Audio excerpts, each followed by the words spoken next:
What does Christmas spirit look like to you? Hi, I'm Marcus Jackman. I'm the pastor at Copper Hills Church in Harriman, Utah.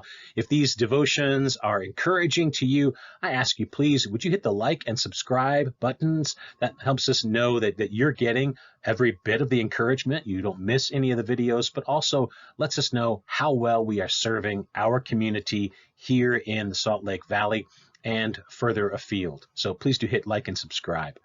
The question of what is Christmas spirit to you? For some of us, this might be it, a cocktail weenie Christmas tree. Or for others, it might be something a little more refined, a little more subtle, a little bit more finesse of cranberry jelly on a plate. These images are copyright 2004 by Peter Medelek. It was for a book, Merry Kitschmas, by an author, Michael Conway, that I interviewed forever ago when I worked in public radio. There's 2 points. Number one, the point is, isn't this funny? Number two, the point is that Christmas spirit often looks like these observances of tradition or sweet silliness, and that's a fine and a good thing. But is that all of what Christmas spirit means to us? And I don't even mean something as simple and direct as Jesus is the reason for the season. There's nothing wrong with that sentiment. I agree with that sentiment. But what is it to show Christmas spirit? One of my favorite Christmas hymns is from a French poem by, I had to Wikipedia this, obviously, a French poem by Placide Cappeau. It was translated into English by John Sullivan Dwight. It's O Holy Night. And the last verse of O Holy Night is, truly he taught us to love one another. His law is love, and his gospel is peace. Chains shall he break, for the slave is our brother, and in his name all oppression shall cease.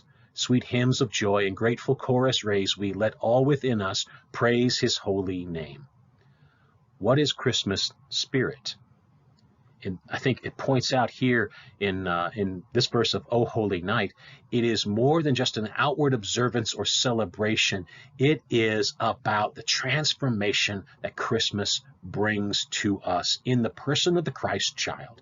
And that transformation then affects the world around us.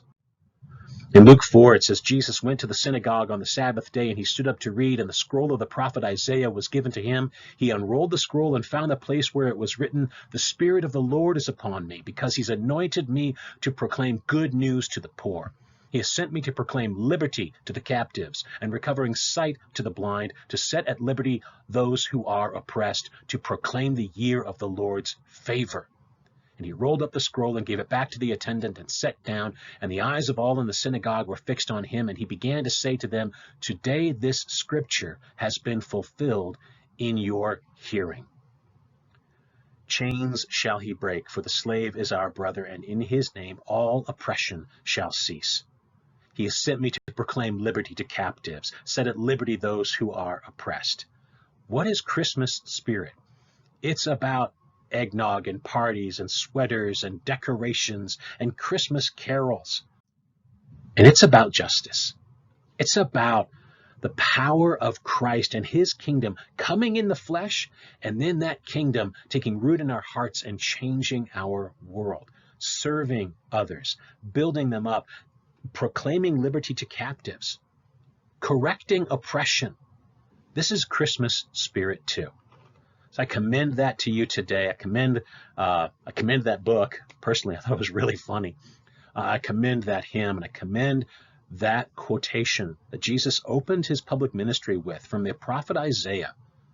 This is the hallmark of the beginning of his earthly ministry, and it is foreseen here in the manger, in Christmas, in Bethlehem, in his birth, counting himself among the oppressed, counting himself among captives under Rome.